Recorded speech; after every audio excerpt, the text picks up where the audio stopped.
Hello guys. तो आज हम लोग जानेंगे फैक्टर्स अफेक्टिंग नॉकिंग इन सीआई इंजन। कौन कौन सा फैक्टर है जो नॉकिंग प्रोड्यूस करता है इन सीआई इंजन। तो सबसे पहले ये जान लेते हैं कि डीजल नॉक क्या होता है। तो ये बेसिक डायग्राम है सीआई इंजन का, ठीक है। तो ये क्या इंजेक्टर है, इंजेक्टर क्या करता है, फ्यूल इंजेक्ट करता है। जब फ्यूल इंजेक्ट हो जाता है तो उसका यदि सेल्फ इग्निशन टेम्परेचर, इस फ्यूल का यदि self ignition temperature air temperature से ज़्यादा है तो क्या होगा, वो फ्यूल बर्न नहीं करेगा। एट द मोमेंट वो फ्यूल बर्न नहीं करेगा, तो वो जो फ्यूल बर्न करने में जो डिले होगा उसको हम लोग कहते हैं इग्निशन डिले। अब जब वो फ्यूल बर्न नहीं कर रहा है तो इंजेक्टर क्या होगा, वो और ज़्यादा में फ्यूल को इंजेक्ट करेगा, तो लार्ज अमाउंट ऑफ फ्यूल जो वहाँ इनसाइड द सिलेंडर इंजेक्ट हो जाएगा। अब जो वो लार्ज अमाउंट ऑफ फ्यूल जब इंजेक्ट हो जाएगा और वो सारा फ्यूल जब एक साथ बर्न करेगा तो क्या होगा, large amount of energy produce होगा, large amount of energy produce होगा। तो large amount of energy produce होगा तो उससे नॉकिंग प्रोड्यूस होता है।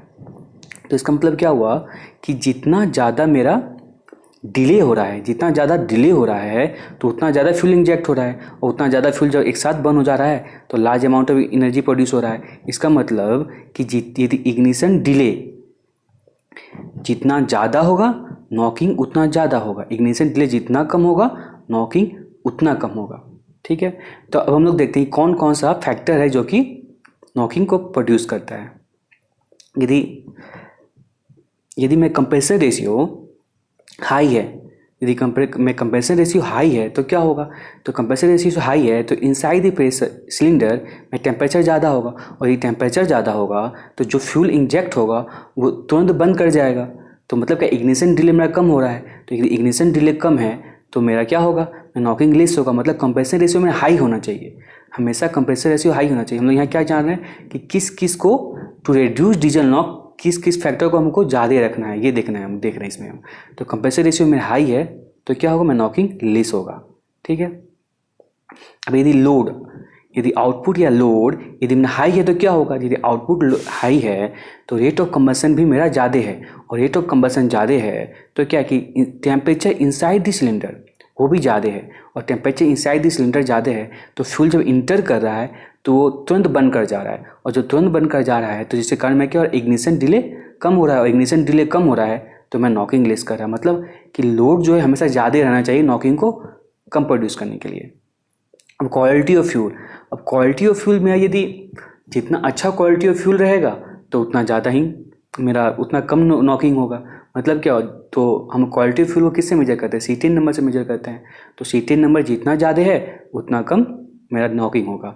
अब जितना ज़्यादा एटोमाइजेशन होगा, जितना ज़्यादा एटोमाइजेशन होगा तो फ्यूल उतना अच्छा स्प्रेड करेगा, फ्यूल उतना अच्छा स्प्रेड करेगा, और जितना अच्छा स्प्रेड करेगा उतना अच्छा बर्निंग होगा, तो तुरंत बर्निंग होगा। तो तुरंत बर्निंग होगा तो मैंने इग्निशन डिले कम हो रहा है, और इग्निशन डिले कम हो रहा है तो मतलब नॉकिंग भी कम हो रहा है।